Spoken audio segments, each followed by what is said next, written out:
Bueno, muchísimas gracias. Ya hemos transcurrido esta primera conferencia plenaria. Martín Vilayub va a estar coordinando ahora la primera mesa redonda y cumplo en aclarar un par de cuestiones antes de ir a la próxima mesa redonda de esta sala. En la parte superior de la pantalla que ustedes están viendo, tienen la posibilidad de elegir si van a escuchar y participar de las presentaciones en la sala dicotiledonia, que es esta misma, o si van a querer estar en la sala monocotiledonia. Una aclaración para que no entremos en pánico: a posteriori del Congreso vamos a disponer, quien estuvo en una sala, de lo que transcurrió en la otra, para no perderse nada de este Congreso y que todo este esfuerzo sea valorado y aprovechado lo más posible por todos ustedes. Entonces, ahora vamos a seguir en la sala monocotiledonia la exposición de trabajo de biología y ecología de las malezas, que va a ser por norma en la sala monocotiledonia. Van a ser exposición de trabajo y presentaciones técnicas de las empresas patrocinantes. Y en la sala dicotiledonia van a ser las plenarias, como la que acabamos de ver, y las mesas redondas. Ahora sí, vamos a la primera mesa redonda, que va a estar moderada por Martín Vilayub, y la misma es acerca de resistencia a herbicidas. Así que, Martín, volvés a tener la cámara y el micrófono en tu poder. Gracias. Bueno, buenísimo. Bueno, muchas gracias por la introducción. Vamos a tener el gusto de contar por los próximos 45 minutos de 3 referentes en el país, 3 referentes con experiencia en la resistencia a herbicidas en malezas, y los paso a presentar: el ingeniero Hugo Permingiat, el ingeniero Ignacio de la Ferrera y el ingeniero Marco Giannicari. Los 3 van a estar disertando sobre distintos aspectos de la resistencia. Cada uno de ellos va a completar su presentación, y hacia el final vamos a dejar un espacio para las preguntas para cualquiera de ellos. Así que para empezar, va a comenzar el ingeniero Hugo Permingiat.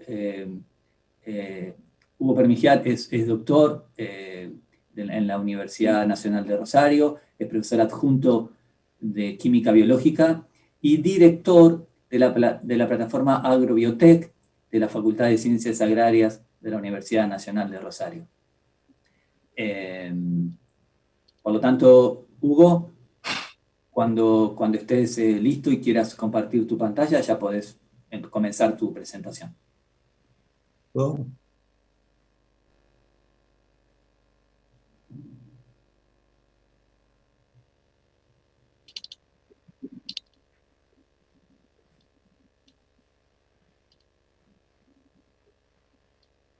Bueno, buenos días. Muchas gracias, Martín. Gracias también a SACIM por la invitación a participar y la oportunidad de contar parte de nuestro trabajo en la Facultad de Ciencias Agrarias. Nuestro interés en la facultad está radicado en estudiar las bases bioquímicas y moleculares de la resistencia de malezas a herbicidas. Y en este caso, lo que quiero presentar son algunos estudios de casos de malezas que han evolucionado como resistentes a distintos herbicidas en nuestro país. En términos generales y a modo de introducción, sabemos que los herbicidas están clasificados en función de su modo de acción, de su sitio de acción, y que desde la aplicación del herbicida hasta la muerte de la planta transcurren una serie de eventos.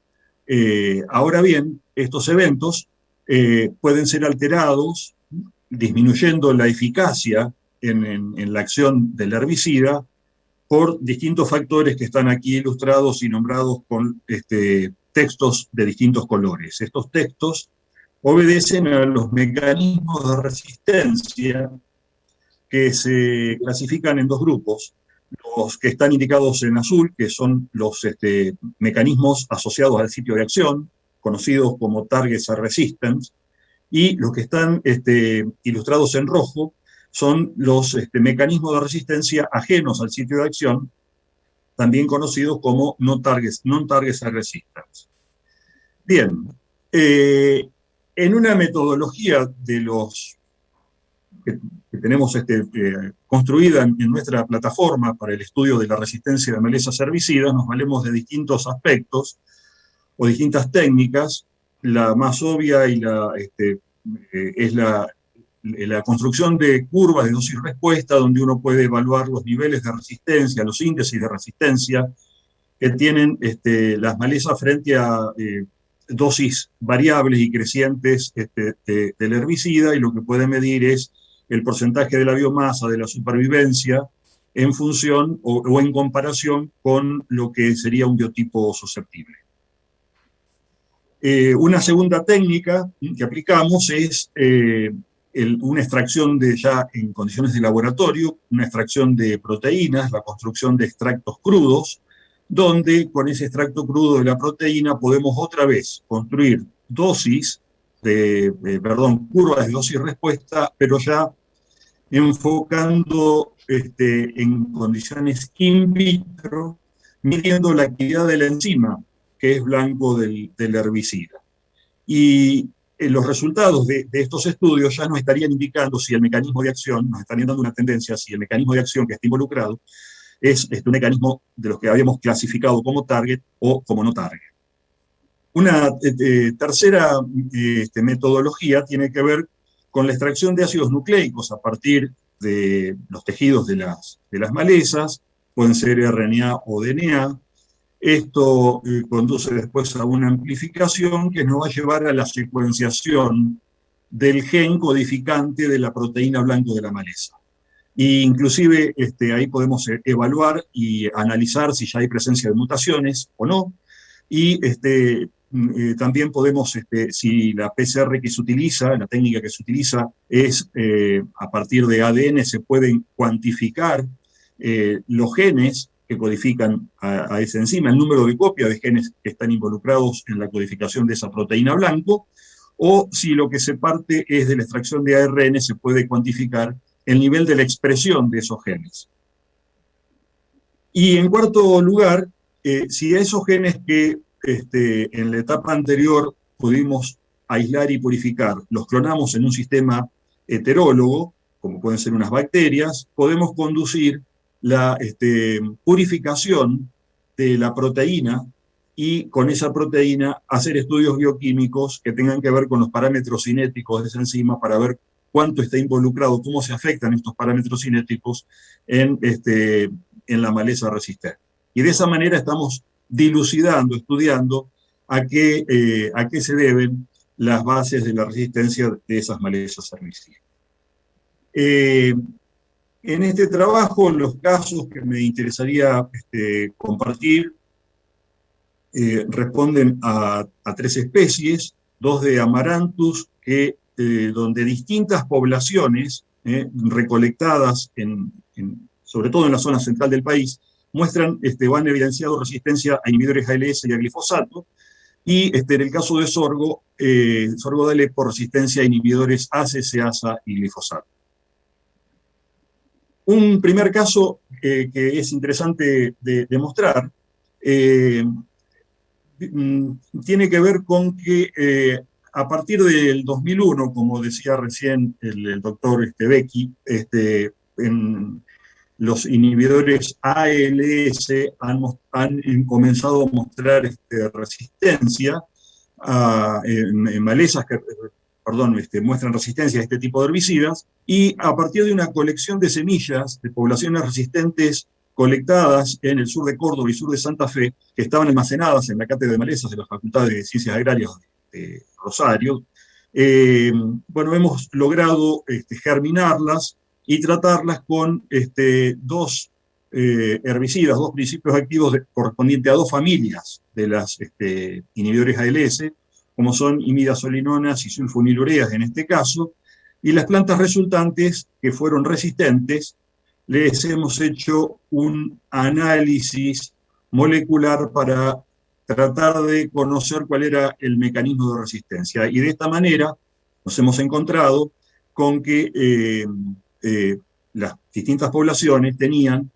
dos mutaciones de punto ya muy conocidas y reportadas en la literatura que confieren resistencia a las distintas familias. De hecho, las dos mutaciones, la 376 y la 574, los números responden a la secuencia del gen ALS de Arabidopsis thaliana, fueron reportadas como que confieren resistencia a las 5 familias de los inhibidores ALS. Y en un caso, esta que está aquí, iluminada en verde, que es de la localidad de Alvear, es el genotipo que muestra que tiene las dos mutaciones en el mismo genoma. Bueno, esto fue un primer ejemplo de Amaranthus híbridos con resistencia a inhibidores ALS. En el caso de Amaranthus híbrido con resistencia a glifosato, hemos estudiado una población del sur de Córdoba, proveniente de Vicuña Maquena, donde la versión sensible también era de la misma localidad. Y en este caso nos sorprendió porque las curvas de dosis y respuesta nos daban indicio de altísimos niveles de resistencia a glifosato. Y lo que hemos encontrado, que con tratamientos hasta de 32 veces en la dosis de campo, la versión resistente permitía sobrevida de las plantas, mientras que la población sensible ya con media dosis mostraba letalidad para las plantas. Y esto lo hemos relacionado con el hallazgo de que una triple sustitución aminoacídica en una región conservada de la enzima blanco, el glifosato, que es la conocida EPS-EPS, como única responsable de este nivel de resistencia. La sustitución de prolina por serina en la posición 106 era muy conocida, de hecho fue la primera en conocerse como para conferir resistencia al glifosato. Luego aparece una segunda mutación, que es la treonina por isoleucina en la posición 102, y en este biotipo encontramos una tercera sustitución, las tres juntas en realidad, pero la tercera que tiene que ver de un cambio de alanina por valina en la posición 103. Como responsable, insisto, de conferir estos altos niveles de resistencia al glifosato en Amaranthus híbrido. Lo llamativo es que de un análisis, de una muestra de esa población, todas las plantas que son resistentes, por secuenciación y por un genotipado, por una técnica molecular que se llama DCAPS, hemos encontrado que esta triple sustitución está presente en todas las plantas resistentes. Esto como un dato. Cuando fuimos a estudiar el número de copias del gen EPS-EPS, nos hemos encontrado que el gen está prácticamente duplicado, es decir, hubo una duplicación del gen EPS-EPS en esta población, pero cuando estudiamos los niveles de expresión del gen a través de la purificación de mensajero y la PCR que nos permite cuantificar los niveles de expresión, vemos que ese número de copias aumentado no correlaciona con un mayor nivel de expresión, lo que está reafirmando que la presencia de la triple sustitución está siendo la responsable de la resistencia. Una técnica en este sentido, que se llama análisis de melting de alta resolución, inclusive permite discriminar perfectamente, lo vemos en estos tres picos, a las poblaciones, esto que vemos acá en línea violeta, homocigotas resistentes, en este caso. Esta sería el pico que se encuentra para las susceptibles, sería la wild type, que podríamos llamar, y en la versión heterocigota este es el pico que encontramos. Es decir, que hay una técnica que permite discriminar perfectamente entre los alelos que contienen la triple mutación de la que no lo tiene. Y es lo que podemos ver acá en el pool de líneas violetas y negras para la población resistente y para el control, que sería la población susceptible. Y en la población resistente analizada, lo que encontramos es que tenemos acá una mezcla de genotipos homocigotas resistentes y heterocigotas.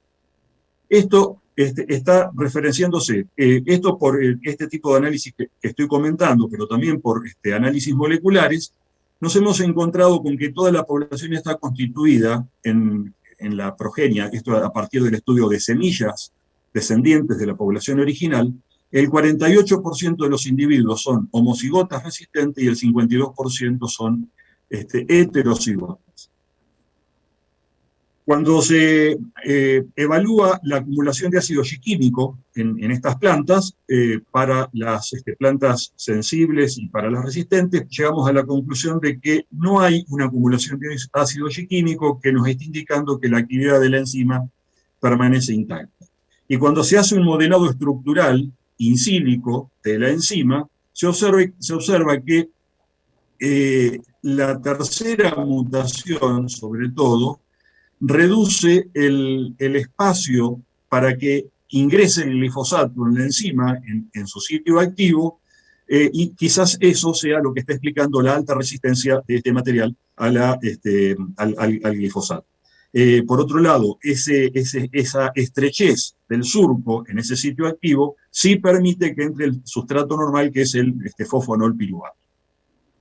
Bien, yendo a otra especie, Amaranthus palmeri, con resistencia a inhibidores de la ALS, hemos estudiado también algunas poblaciones susceptibles y resistentes, dos resistentes en el sur de Córdoba y sur de Santa Fe, que han resultado resistentes a tres familias de la ALS: sulfonilureas, imidazolinonas y triazolopirimidinas. Y cuando hacemos los estudios moleculares de estas versiones resistentes, nos encontramos con distintas versiones alérgicas de resistencia a la ALS. La mayoría de ellas conocidas, la mayoría de estas mutaciones de punto conocidas. Pero nos llamó la atención una, que es un cambio de una alanina porcerina en la posición 122, que ya había sido citada en levaduras, pero esta es la primera vez que se cita en plantas. Los invito a visitar uno de los pósteres que también estamos presentando con nuestro grupo, sobre la caracterización de las versiones recombinantes expresadas en bacterias de estas enzimas, donde pudieron estudiarse todos los parámetros cinéticos y ver cómo se alteran estos parámetros en función de la sustitución que estábamos referenciando a partir de esta población. Esta misma población también tiene resistencia al glifosato, pero en este caso hemos encontrado que la sustitución prolina porcerina en la posición 106 fue la más común en todas las poblaciones analizadas, solo que en alguna de las poblaciones, la que llamamos R1, que tiene además en algunas plantas que no tiene la sustitución y sí tiene resistencia, esa resistencia se debe a una baja absorción o translocación del glifosato. Con lo que estamos, eso es lo que está direccionando el título de este trabajo, que es una coexistencia de mecanismos target y no target en la resistencia de esta población en relación al glifosato. Ya para ir terminando, la última especie analizada es Sorghum alepense con resistencia a inhibidores ACCase, en particular al oxifosmetil. Las curvas de dosis y respuesta nos dan niveles de resistencia en estos materiales. No habríamos encontrado resistencia del mecanismo no target cuando se hicieron tratamientos con inhibidores del citocromo P450 para estudiar resistencia metabólica. Y entonces cuando sí nos direccionamos o nos concentramos en el análisis de las resistencias target, esta es una representación de la ACCasa en Alocoplurus meseroides, y aquí tenemos que en la región carboxy terminal de esta enzima es donde se concentran la información de las mutaciones de punto responsables de conferir resistencia a esta enzima. En esta población de Gobernador Crespo, que fue analizada, se han identificado 4 clones a partir de la población original, y tenemos que una de estas ya fue reportada en Sorgo Alepos previamente, una ha sido reportada, la posición 2096 ha sido reportada en otras malezas, pero esta vez fue encontrada también en sorgo, y llamativamente otro punto que no había sido identificado antes, que está bajo estudio todavía, y no lo nombramos todavía porque queremos ver cuál es el grado de contribución que tiene esta nueva posición en la resistencia, también ha sido identificado. No hemos encontrado variación en el número de copias del gen, y sí hemos logrado la expresión recombinante en bacterias de esta proteína, hemos logrado la purificación, pero no hemos logrado todavía medir la actividad de esa proteína. Y en este genotipo, que también tiene resistencia a glifosato, en este caso no se encontraron mutaciones de punto ni amplificación génica en este genotipo, y una mayor, con lo que estamos suponiendo que hay mecanismos no target asociados de translocación reducida, y otra vez los invito a visitar otro póster que enfoca con más precisión este trabajo. Perdón, para concluir, okay. que bueno, las técnicas bioquímicas, moleculares y bioinformática constituyen importantes herramientas para estudiar los mecanismos de resistencia de malezas herbicidas, y que este conocimiento puede contribuir en el diseño de estrategias inteligentes en el control de malezas en el marco de un manejo integrado. Este es el equipo. Las 3 tesis doctorales que fueron apretadamente descritas corresponden a Valeria, Álvaro y Andrea. Clarisa de Cefovi nos ayuda con, con el modelado in silico de las enzimas. Daniel participa activamente en el grupo con los ensayos de dosis y respuesta, y Valeria y yo hemos tenido la responsabilidad de la dirección de estas tesis. Muchas gracias por la atención. Bueno, muchas gracias, Hugo, por tu muy interesante presentación. Excelente. Si no hay ningún cambio, vamos a presentar a nuestro próximo exponente, que es el ingeniero Ignacio de la Ferrera. Ignacio es ingeniero agrónomo, es doctor en ciencias agrarias, egresado de la Universidad Nacional del Litoral. Actualmente es profesor adjunto de la Cátedra de Cultivos Extensivos en la misma universidad y Facultad de Ciencias Agrarias. Es investigador asistente del ICIAGRO, un instituto del CONICET, el Instituto de Ciencias Agropecuarias del Litoral. Es director del Laboratorio de Cultivos Extensivos de la misma Facultad de Ciencias Agrarias en la Universidad Nacional del Litoral, y es director del Servicio a Terceros de Vinculación Tecnológica, y el servicio se trata de la determinación de sensibilidad a herbicidas en malezas y cultivos. Y hablando de sensibilidad a herbicidas, el ingeniero de la Ferrera nos va a presentar, nos va a contar sobre sus últimas investigaciones sobre la pérdida de sensibilidad a herbicidas en Amaranthus híbridos. Así que, Ignacio, cuando estés listo, podés comenzar. Muchas gracias. Bárbaro, gracias.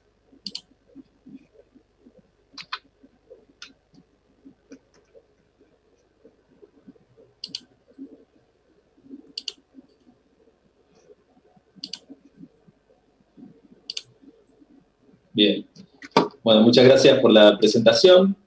Me toca hablar entonces de la pérdida de sensibilidad de herbicidas en Amaranthus híbridos. Amaranthus híbridos es una especie considerada maleza que tiene varios atributos que la posicionan como buena maleza. Tiene mucha variación en cuanto a su morfología, como se ven en las imágenes, en cuanto a su acervo genético. Tiene muy buena producción de semillas y, bueno, ha sido considerada una maleza muy importante de los 80s, en los 90 aparece la primera resistencia, a nivel mundial y también en Argentina es la primera resistencia reportada en el 96. Desciende un poco la importancia a partir del 2000 con el rendimiento de la siembra directa, el glifosato y un buen control de esta especie, pero vuelve a retomar importancia ya por 2010 como una maleza difícil. Un poco de teoría para poder explicar lo que sigue. ¿Cómo es el proceso de selección? Bueno, partimos de la base que una población es variable. Imaginémonos una población de Amaranthus, es variable en cuanto a su morfología y en cuanto también a diversas características, como una de ellas puede ser su sensibilidad a herbicidas. Es esperable que dentro de una población haya dentro de un número muy grande de individuos, algún individuo que no sea sensible a ese efecto de la herbicida. Lo que hacemos entonces, aplicando año a año un mismo principio activo, es seleccionar y aumentar la frecuencia de estos individuos que tienen poca sensibilidad a este herbicida. Otra forma de verlo es una vieja clase que tenía hace varios años de sanidad vegetal, es que a medida que introducimos un nuevo activo, este activo controla efectivamente una maleza, hablando de herbicidas, esta acción continua lleva a una pérdida de sensibilidad de la población hacia el herbicida, a lo que se recurre generalmente es un aumento de dosis, luego tenemos nuevamente pérdida de sensibilidad, y año a año el aumento de dosis y la nueva pérdida de sensibilidad hace que finalmente este herbicida vaya a fallar y tenemos por supuesto, una falla en el control. Eso efectivamente es lo que vamos a tratar de ilustrar. Todos están familiarizados con las curvas de dosis-respuesta. Lo que tenemos en los ejes de las Y es el efecto que se produce sobre una especie. Cada una de las líneas que ilustramos en la primera gráfica son poblaciones de Amaranthus cosechadas allá por 2008, y a medida que incrementamos la dosis de herbicida, aumentamos el efecto. En este caso, el efecto que medimos es la reducción de biomasa a medida que incrementamos la dosis de herbicida. Para estos casos, estas poblaciones que allá por esa época la usamos como un patrón sensible para compararla con otras especies que eran tolerantes en ese momento, y en este caso, en este año, teníamos poblaciones de amarantos que rondaban los 40 gramos de activo para producir el 50% de esa biomasa. Ensayos hechos en años posteriores, con poblaciones sacadas de lugares similares, nos daban que esta sensibilidad, que en un momento habíamos medido como 40 gramos, ahora, años más tarde, se reducía a 200 gramos, es decir, necesitamos 5 veces más dosis para producir el mismo efecto sobre la especie.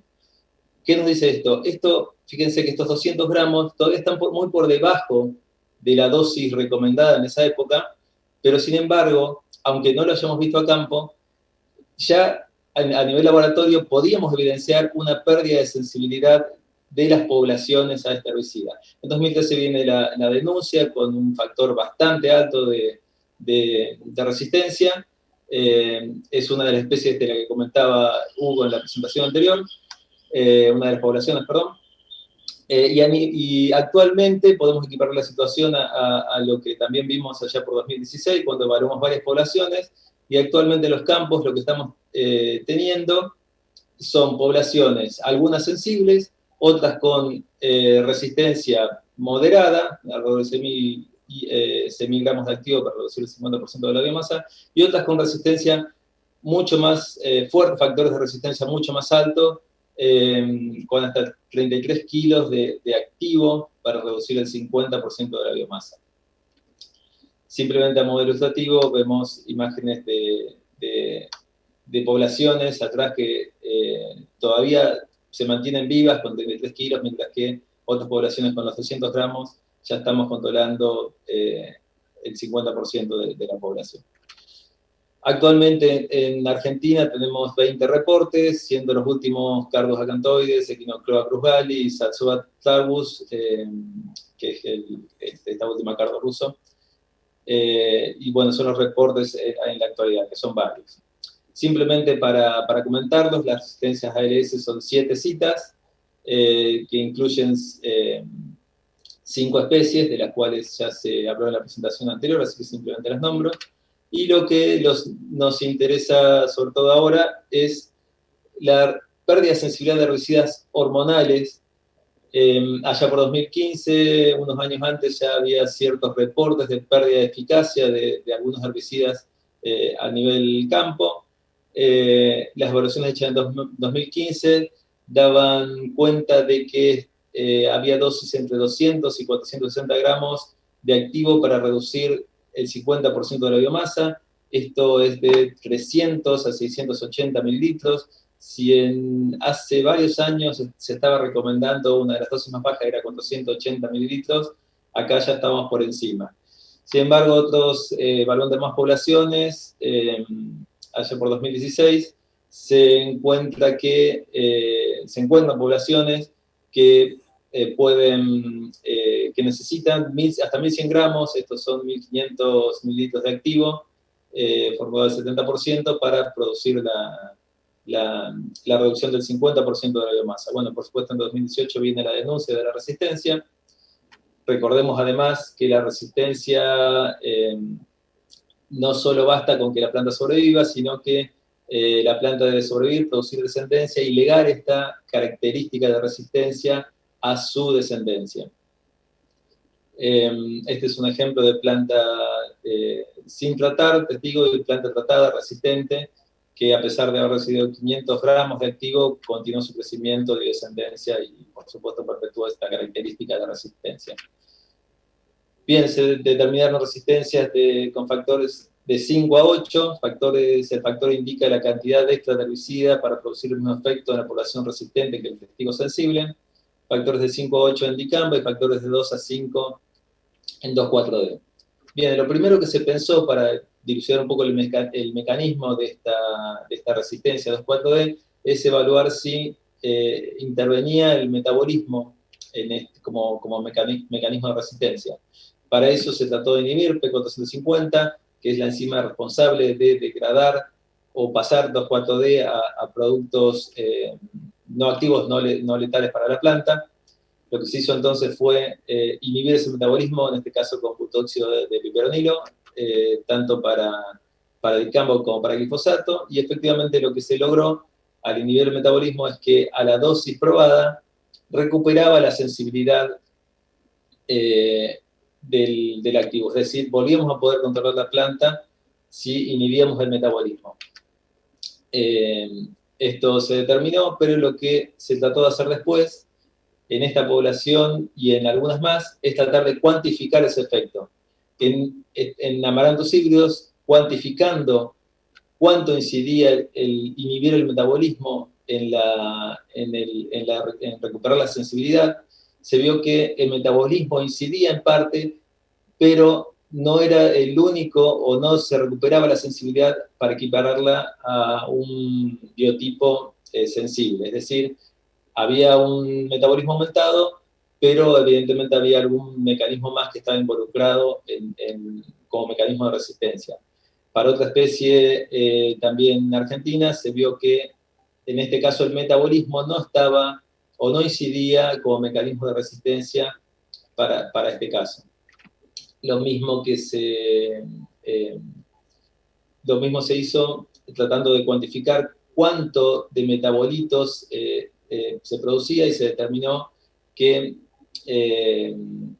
evaluando los metabolitos no tóxicos en hoja, se pudo determinar que existían estos metabolitos en los biotipos resistentes de Amaranthus, tanto en hoja como en raíz, mientras que en los biotipos no sensibles estos no estaban presentes.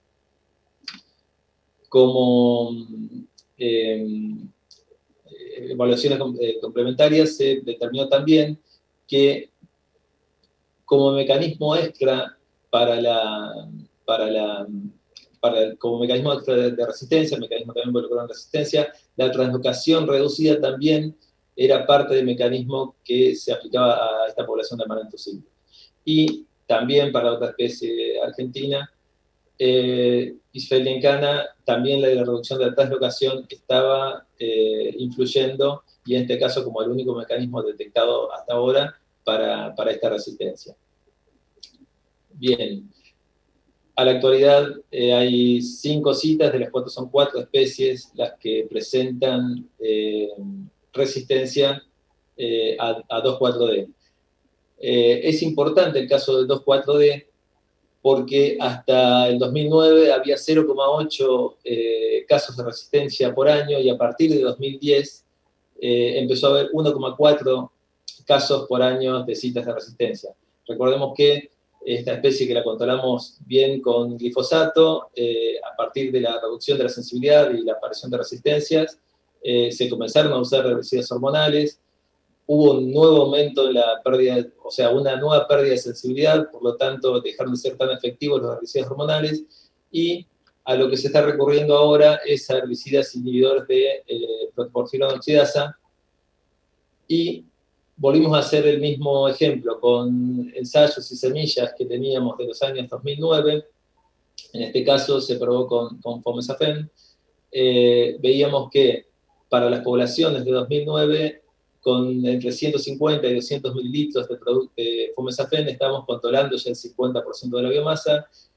La misma evaluación hecha con poblaciones tomadas en 2016, determinaron que aquí ya teníamos una variabilidad más grande, en donde había poblaciones todavía con la misma sensibilidad que antes, poblaciones que requerían 600, 800 y algunas hasta 1200 mililitros de producto formulado para reducir el 50% de la biomasa. Aquí ya estaríamos en el límite de control para la recomendación de dosis actual.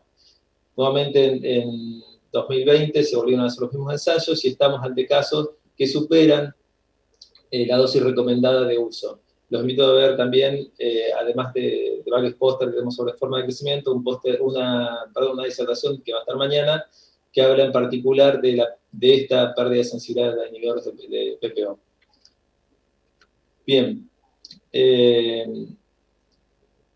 Esto es simplemente para ilustrar, la dosis recomendada antes estaba muy por encima de la dosis que necesitamos para controlar a la especie, mientras que ahora la dosis recomendada está al borde, al límite, y en algunos casos superando a la dosis que necesitamos para controlar efectivamente la especie. Todavía no en Argentina, pero sí en el mundo hay 36 citas de resistencia a inhibidores de PPO.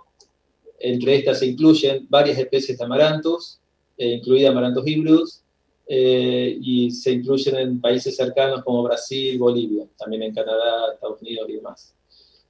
Bueno, traté de ser rápido, así que cualquier consulta al final, simplemente tratemos de que el aumento de casos no siga incrementándose tanto como o que alcancemos alguna vez a desarrollar más activos para que el incremento de casos no nos quite esta herramienta. Muchas gracias por la atención. Bueno, muchas gracias Ignacio por tu excelente presentación. Y vamos a dar, para no atrasarnos con los tiempos estipulados, le vamos a dar introducción al ingeniero Marcos Giannicari. Marcos es ingeniero agrónomo, egresado de la Facultad de Ciencias Agrarias de la Universidad de La Plata y es doctor en la Facultad de Ciencias Exactas de la misma Universidad de La Plata. Es actualmente investigador adjunto del CONICET y es profesor adjunto en la Facultad de Agronomía en la Universidad de La Plata. Y en el día de hoy, como podemos ver en el título de su presentación, el doctor Giannicari nos va a estar hablando sobre la metabolización de herbicidas en poblaciones del Oleum para un abordaje molecular para el diseño de estrategias de manejo. Adelante, Marcos. Muchas gracias. Bueno, muchas gracias, buenos días, y muchas gracias a vos, Martín, y bueno, y a Sacin, que así como el objeto de estudio se ha adaptado a este nuevo ambiente de pandemia y ha podido seguir adelante con el congreso que tanto esperábamos. Voy a continuar con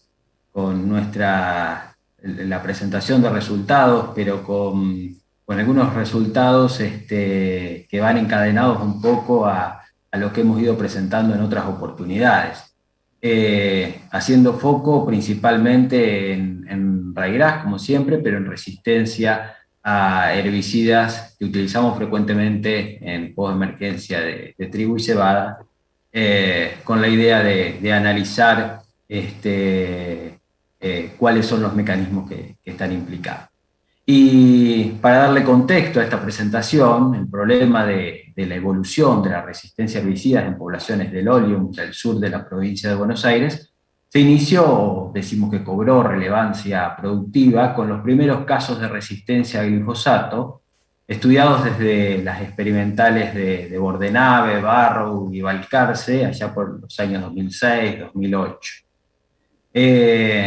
Allí destacábamos que esos escapes al control con glifosato, uso en barbecho, podían generar una gran presión sobre los herbicidas postemergentes que luego utilizábamos en trigo y en cebada. Principalmente disponemos de dos sitios de acción, los inhibidores de la ALS y los inhibidores de la ACCasa, no tenemos demasiado para... y que condicionarían su eficacia. Y ya a los pocos años, entonces, encontrábamos algunos casos de resistencia. Para tratar de evitar esto, la recomendación fue la rotación de herbicidas, rotar inhibidores de la ALS e inhibidores de la ACCasa, de manera de evitar la presión de selección sobre alguno de estos, con alguno de estos herbicidas en particular, incluso tratando de evitar la selección de mecanismos de tipo target site.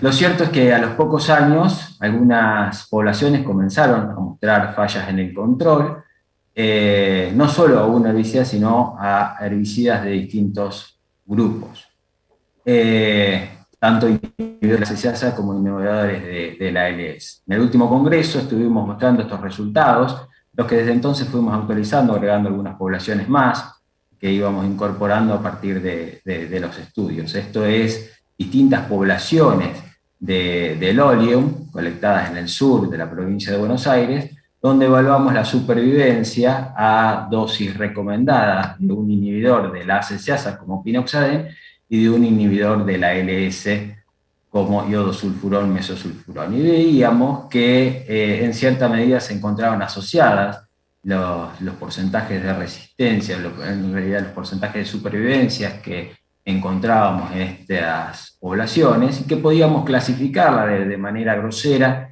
en dos grupos: aquellas que tenían baja, decimos, frecuencia de plantas resistentes y que por lo tanto eran fáciles de controlar con uno u otro herbicida, y aquellas que eran problemáticas porque tanto con un herbicida como con otro encontrábamos problemas en el control por la alta frecuencia de plantas resistentes, tanto a uno como a otro sitio de acción.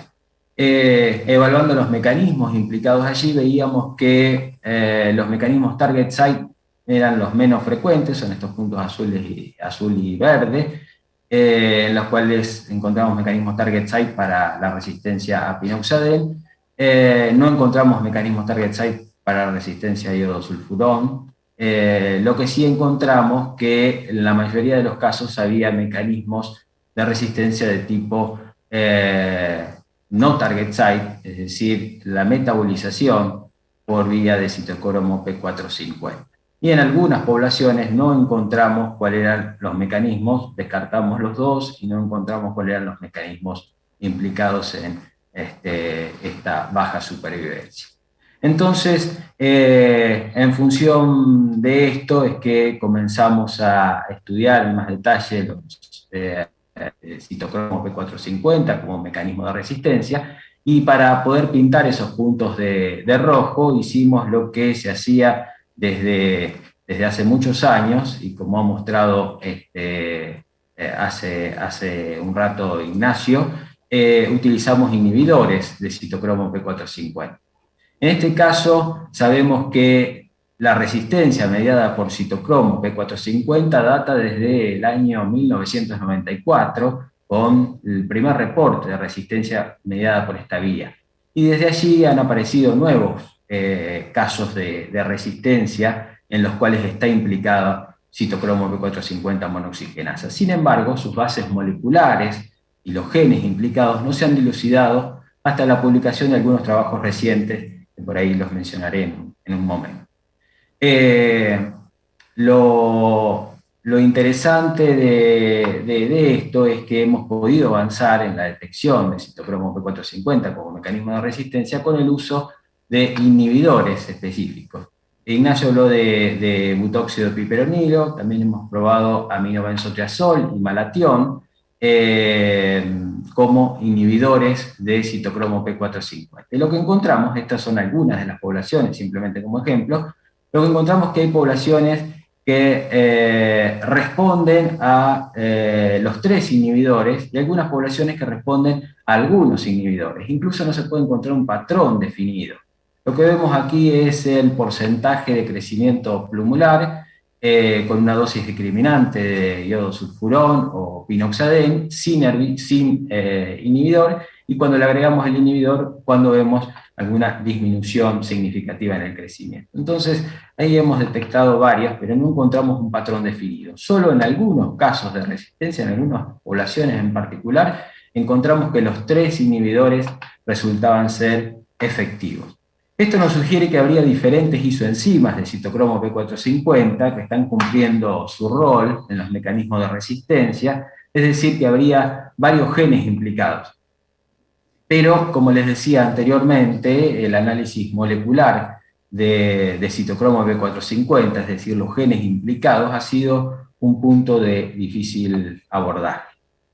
Principalmente porque el citocromo P450 incluye una gran familia, una superfamilia de proteínas, de la cual se estima que el 1% del total de proteínas codificadas en el ADN corresponden a algún citocromo P450. Es un gran pajar sobre el cual tenemos que detectar el o los genes implicados en la resistencia, y esto ha sido en gran parte el gran desafío. De todo citocromo P450, aquellas clasificadas como monooxigenasas serían las implicadas en reacciones de oxidación de herbicidas que también conllevan la detoxificación de algunos otros xenobióticos. Tienen la particularidad de que no son específicas, que pueden procesar distintos sustratos, incluso sustratos no relacionados químicamente, y tienen la característica de su acción ser revertida por estos inhibidores que mencionábamos anteriormente. En algunos casos, y lo ha mencionado el doctor Becky esta mañana, en algunos casos se ha podido dilucidar el o los genes implicados en la detoxificación. En el caso de Echinocloa filopogon, Iwakami el grupo detectó un gen implicado en la resistencia a inhibidores de la ALS y a inhibidores de la ACCasa, y recientemente en Lolium, lo que es un gran hallazgo desde el ARI, que fue el trabajo que ha mostrado el doctor Becky hace un momento, demostraron que un gen también asociado a esta familia de citocromo P450 está asociado a la resistencia en regras a múltiples herbicidas.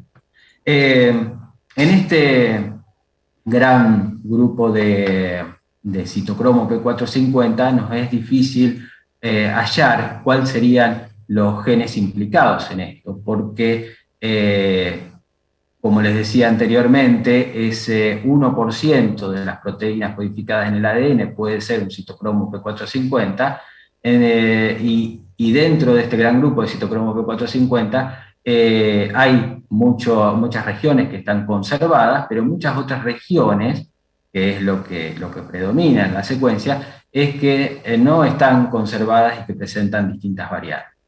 Entonces, a partir de esto es que decidimos abordar el estudio justamente diseñando algunos cebadores específicos para estas regiones que se encuentran conservadas, que son regiones, por ejemplo, de unión al grupo HEMO, que es un grupo característico de citocromo P450.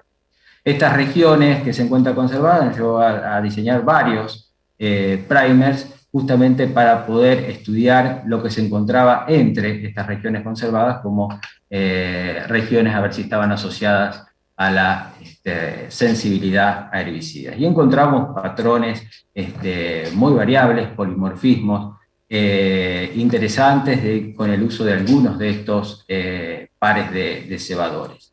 Entonces la pregunta era si algún patrón podía ser asociado a la resistencia o susceptibilidad a herbicidas. Y esta pregunta que tratábamos de responder, la comenzamos a abordar a partir del estudio de plantas que habíamos tomado de una población en particular, plantas susceptibles y plantas resistentes, de una población que habíamos estudiado inicialmente que respondía a inhibidores de citocromo P450 como principal mecanismo de resistencia tanto a inhibidores de la ACCasa como a inhibidores de la ALS. Tomamos ADN genómico. Sí. Perdón, Marcos, te quedan 4 minutos, disculpa. Bien, tomamos ADN de plantas resistentes y plantas susceptibles, y al tomar ADN de ambas evaluamos un par de primers selectos y encontramos en un análisis de agrupamiento que las plantas susceptibles tienden a agruparse respecto a las plantas resistentes. Bien, encontramos varias clases, pero habría cierto agrupamiento en el cual las plantas susceptibles tienden a mantener su parecido respecto a los patrones hallados en las plantas resistentes.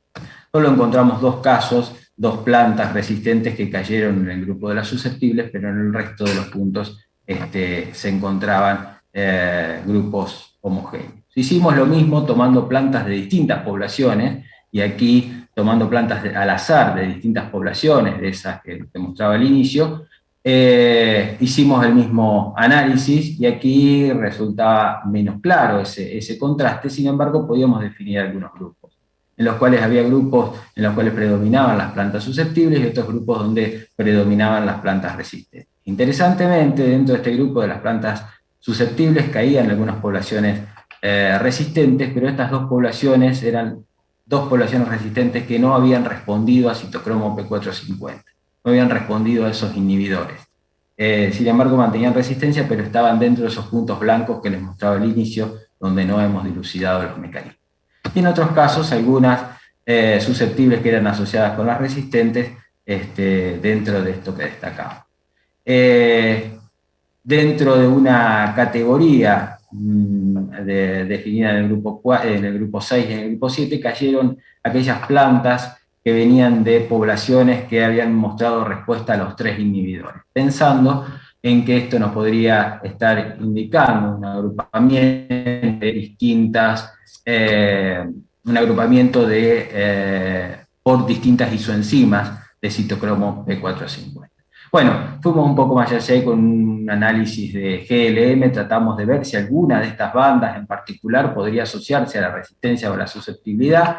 En el análisis de una población encontramos algunas bandas que tenían una asociación significativa con la resistencia o susceptibilidad, y en el análisis de multipoblaciones había otras bandas que tenían esa relación. Solo uno de esos marcadores resultaba útil tanto en el análisis de una población como en el análisis multipoblacional.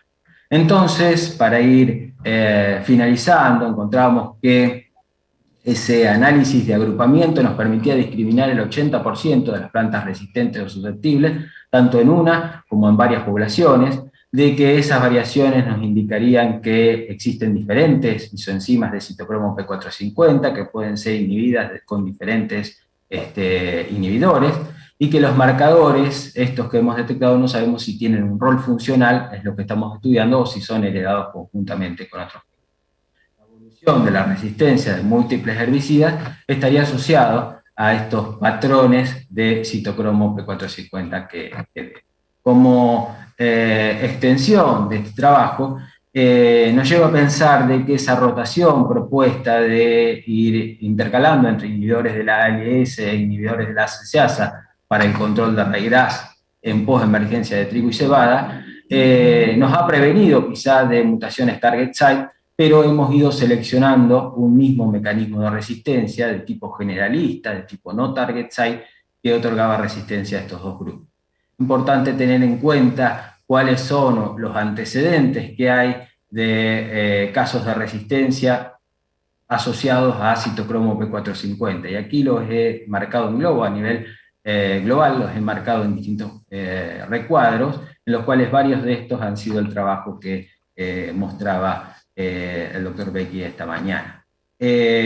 Importante para considerar entonces que no deberíamos solo tener en cuenta la rotación de herbicidas de distintos sitios de acción, sino también tener en cuenta cuál es el posible mecanismo de resistencia que podemos llegar a estar seleccionando con eso. Frente a este grupo tenemos otros herbicidas que tienden a ser metabolizados por otro grupo, no por citocromo P450, sino por mutación S-tramperasa, y por lo tanto garantizar la rotación, incluso las mezclas, tanto un mensaje para la industria, de distintos herbicidas que consideren los distintos mecanismos de resistencia capaces de ir rotando. Este planteo para la discusión está en vistas a los preemergentes, que algunos han sido registrados y están en uso actualmente, y otros van a registrarse en los próximos años, que son muy útiles para el control de raigrás resistente a herbicidas, y que por lo tanto deberíamos considerar, deberíamos discutir estas estrategias justamente para hacer que esta tecnología pueda permanecer en el tiempo. Los resultados de este trabajo lo hemos realizado en conjunto con el ingeniero Ramón Gigón, con quienes trabajamos a la par, a menudo, han sido publicados en este trabajo, y Adelina Larsen participó en los análisis. Bueno, esto era todo lo que les quería presentar, y agradezco por la atención. Bueno, muchas gracias, Marcos, por tu muy clara presentación e interesante.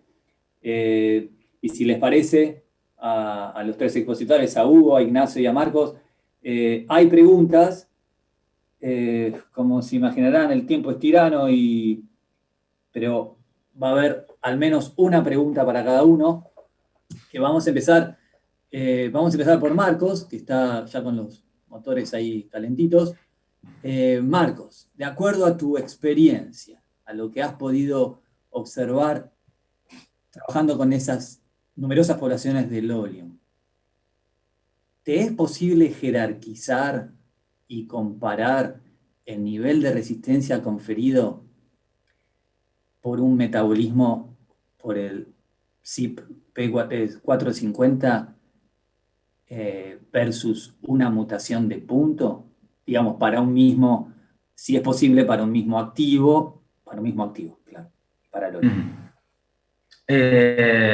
Sí, muy interesante. La verdad que a la dosis recomendada no he encontrado diferencias. A la dosis recomendada uno compara esas dos mutaciones target site frente a lo que es detoxificación, y no se ven diferencias. Incrementando la dosis, o quizá buscando o explorando distintos herbicidas dentro de un mismo modo de acción, encuentra que quizá hay algunas diferencias en las cuales la resistencia mediada por citocromo P450 se asocia con un menor crecimiento de las plantas una vez tratadas con el herbicida, y cuando la mutación o la resistencia está otorgada por un mecanismo target site, esa diferencia no resulta tan clara frente al testigo. Es decir, las plantas crecen menos por la acción del herbicida, sin embargo pueden completar su ciclo y dar descendencia. Cuando la mutación es target site, quizá ese efecto de supresión en el crecimiento se ve a dosis un poco mayores a la de citocromo P450, pero para algunos principios activos en particular. Perfecto, quedó muy claro. La pregunta iba a que hay una creencia generalizada, o tal vez un concepto a veces sin ningún sustento, de que la metabolización de herbicidas es un mecanismo débil, o más débil que las mutaciones target site. Pero bueno, tu experiencia dice que no, y experiencias en otros lados también dicen que no es así, que no necesariamente es así. Muchas gracias, Marcos. Vamos a hacerle una pregunta a Ignacio. Ignacio, muy interesante tu presentación, sobre todo en lo que concierne a la respuesta a herbicidas inhibidores de la PPO. Hay una pregunta que se asocia a si un mismo activo PPO, puede haber distintas respuestas en plantas según la aplicación sea post-emergente o pre-emergente del mismo activo. ¿Crees o han estudiado estas diferentes formas de entrada del activo y has observado diferentes respuestas en las plantas? Muy buena pregunta. No lo hemos estudiado, pero evidentemente por la forma de ingreso que podría tener, sí debería haber alguna diferencia. También, a ver, estas son suposiciones, porque no lo hemos estudiado en realidad, pero según el mecanismo que está involucrado, ahí podríamos encontrar la diferencia. Hay citas en que tenemos resistencia debido a alteración del sitio de acción, y en ese caso no esperaría diferencias. Sin embargo, hay otras citas que involucran otros mecanismos, y ahí sí esperaría diferencias, puesto que debido al ingreso y el tamaño de la planta, por ejemplo, el metabolismo también puede estar incrementado con tamaño, con diferentes condiciones ambientales. Entonces ahí sí podría haber diferencia entre las aplicaciones pre y post. Ok. ¿Crees que si fuera target site no esperarías demasiadas diferencias? Pero si es otro mecanismo, tal vez sí. Tal vez sí. Bueno, perfecto. Todas suposiciones de lectura porque no lo hemos estudiado realmente.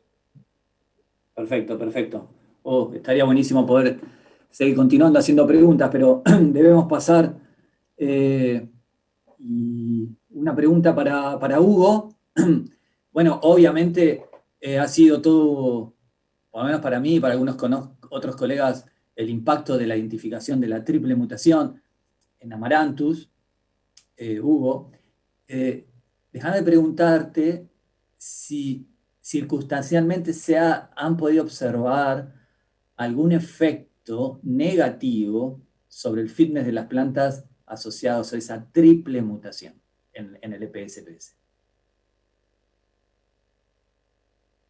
Bueno, gracias. La pregunta es muy interesante y no tengo la respuesta todavía porque es motivo de un proyecto de beca postdoc que se está desarrollando en este momento, donde la intención justamente es segregar las distintas mutaciones en la wild type, la simple mutante, la doble mutante, la triple, las combinaciones, etcétera, y ver el costo asociado que tiene cada mutación para la planta. Es decir, es motivo de investigación que está desarrollándose en este momento, un poco complicado por el tema de pandemia, pero el punto es realmente interesante, y suponemos que el costo de la triple mutante no es demasiado alto porque por los resultados que mostré, donde, por ejemplo, toda la población resistente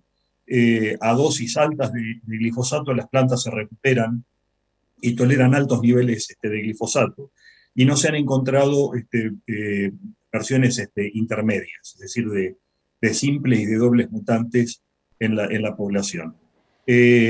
Así que suponemos que el costo de la triple mutante no es demasiado elevado para las plantas, si es que tiene algún costo.